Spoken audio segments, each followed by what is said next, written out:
thank you very much indeed to the organisers. I must congratulate them on a very, very interesting event. It's been fascinating to discover that it doesn't matter where in the world I go, the issues are similar, even if the solutions are not necessarily the same. But wherever I go, the people involved in it are just as interesting and just as enthusiastic. And that is what I have found when I've been here over the last 2 days. And that is a great delight. So to give you some idea of what I'm talking about, we're talking about the PRN system. It is the method that the United Kingdom have used to deliver extended producer responsibility. We have introduced what is effectively perceived as a free market, but is in fact a managed market. So I'll set the scene. I'll explain the challenge, the packaging cycle, what is a PRN, how do you price the PRN, what has the system achieved, and give you a conclusion. Possibly starting with why me. I've been involved with producer responsibility in the UK from 1997. That extended producer responsibility in the UK has now spread from packaging to waste electronic and electrical equipment, batteries, end-of-life vehicles, and we're looking at a number of other products as well. I have been a consultee to the Office of Fair Trading in the UK on extended producer responsibility. That is the office responsible, the government office responsible for ensuring that no market is in any way abused. I was a founding member of the carbon dioxide emissions trading group in the United Kingdom, which then went on to set up the European emissions trading area. I was also involved in the development of the renewables obligation in Europe and the UK, and that of course overlaps a little bit with waste management, because energy from waste is now viewed as renewable, as is landfill gas that I've heard talked about today. But principally I'm here because I was asked slightly less than 2 weeks ago, and I'm very, very grateful to Dimitri, who asked me to come over here. Otherwise, I suspect I would never have come and seen what a beautiful country Ukraine is. Let me set the scene. The UK in 1997, when extended producer responsibility was introduced, was considered to be the dirty man in Europe. They had the lowest recycling rates. Nevertheless, there was recycling in the United Kingdom, and there was a very vibrant industry, and it has now been identified that some of the richest people in the United Kingdom were involved in the recycling industry. But firstly, local authorities, municipal authorities, have a statutory obligation in the United Kingdom to collect waste from households and dispose of it. Now, that's great because there are 440 local authorities who are all responsible in the United Kingdom for telling you how your waste is supposed to be collected. So as a way of communicating to households, that is excellent. However, unfortunately, that means there are 440 different people who change jobs every 3 years who think they know best on how to organise waste management. All domestic households pay council tax to the local authority, and as part of the exchange of handing over tax to the local authority, they are expecting their waste to be collected. Businesses pay rates to the local authority as well, but as part of their agreement with the local authority, they pay for their waste to be collected by whatever method is agreed, either with their own local authority or with a private waste management company. all inputs into landfill sites are taxed by national government. So therefore, if you are putting in something which is deemed inert, the tax is at about 10 euros a tonne. If you are putting in something that is deemed to be biodegradable, you are currently taxed somewhere around 75 euros a tonne, and that increases by 10 euros a tonne each year. It is a very good method of focusing demand. Finally, no producer responsibility no funds from producer responsibility regimes go directly to either national or local governments. That's quite important when we see how we are moving forward in the United Kingdom. So what is the challenge, or what was the challenge posed in 1997? The challenge was not to eliminate packaging, although some perceived it to be so, because packaging makes up about 19% of the UK waste stream. The challenge was not to eliminate litter, although many perceived that that was the challenge, because packaging constitutes probably very close to 100% of all litter, if one forgets the fridges that are found lying around. The challenge was to prove that a target percentage of the packaging handled in the UK had been recycled. And that target was initially 52%. So how do you get set about getting a target? The target percentage, incidentally, is the total packaging waste recycled divided by the total packaging, there shouldn't be a waste there. It's the total packaging handled, used and sold into the UK market. Of course, the first challenge is to define what waste is, and that is a subject that is constantly being debated. But within Europe, waste is now defined as anything that is disposed. It doesn't matter if it's disposed at value, it is if it is disposed. And now we have a debate about when waste ceases to be waste. So the steps to achieve it. I'm going to find out how much packaging is handled in the UK. We have legislation in place which requires every company in the UK that has a turnover of greater than £2 million, which is approximately €2.5 million, to register and state not only that they have an obligation, but also the amount of packaging that they handle and sell into the UK. That is all sent into a central body, and from that is calculated their obligation, the amount of packaging that they are required to ensure is recycled. The second challenge is to find out how much UK packaging waste is recycled. Now the emphasis there is UK. That waste must arise in the UK. You cannot have packaging waste being imported from another country and then recycled in your country and claim it as part of the meeting the target. So how was that going to be achieved? It was agreed that the way to do it was to offer those who were recycling money. And in exchange, they had to agree to be audited to prove that they were doing what they were paid for. So effectively, as far as the producers were concerned, they would pay for what they get. They would pay when they got it, and as far as the reprocessors were concerned, who were the recyclers, they would get money for what they had done. But if they didn't do it, they didn't get the cash.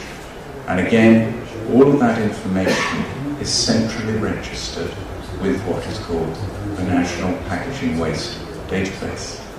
And through the provision of that money, the intention was to stimulate the growth to the requisite target.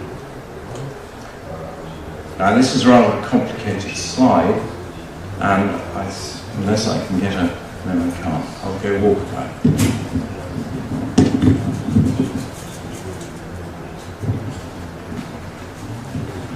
If we look down the left-hand side, these are the packaging producers in the UK. It was decided that within the UK, it was not just solely those who manufactured packaging that would be deemed the producers, but also the importers and the packer fillers and the sellers of packaging. Now they all use their packaging and throw it away.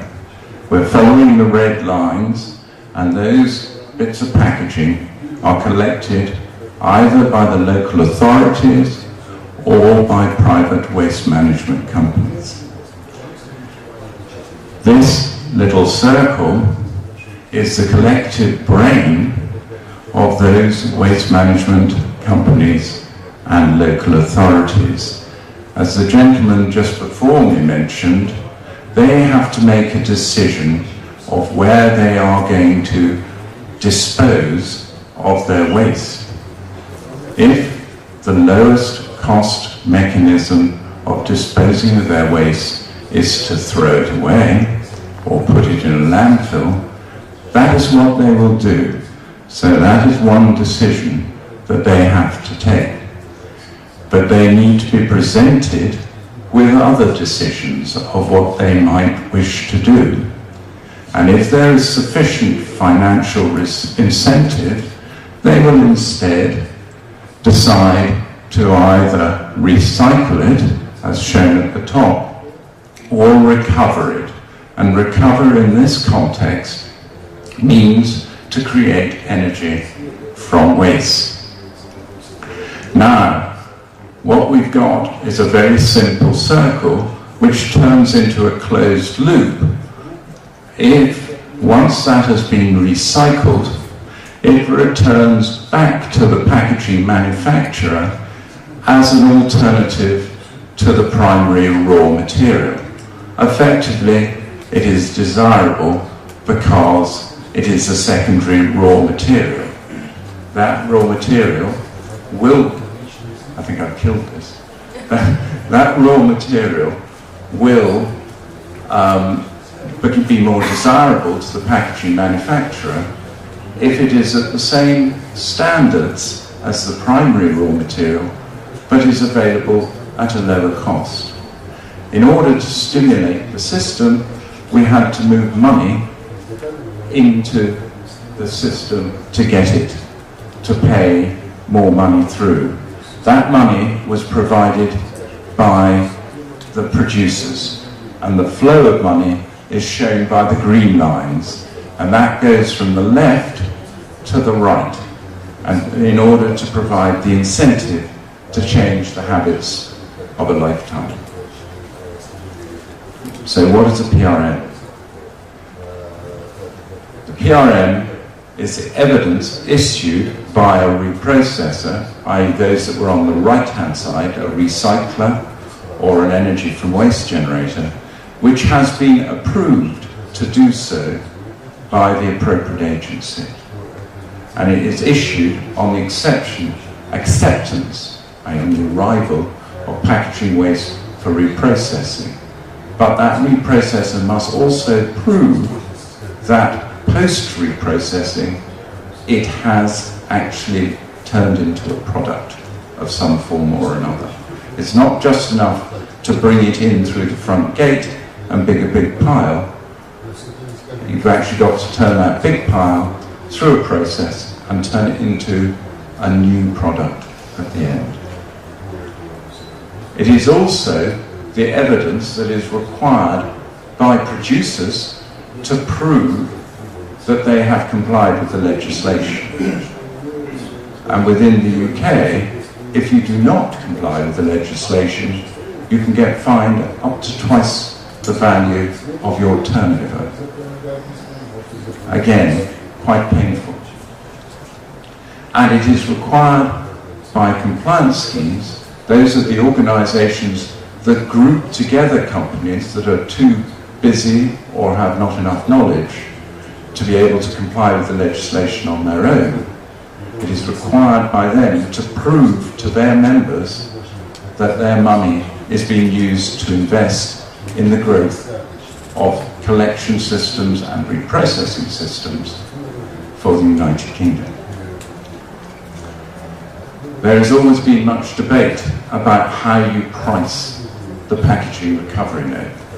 And the original theory in 1997 was, if you move from left to right on the screen, on the left-hand side, that column represents the total cost of packaging waste disposal and then turning it into a new material.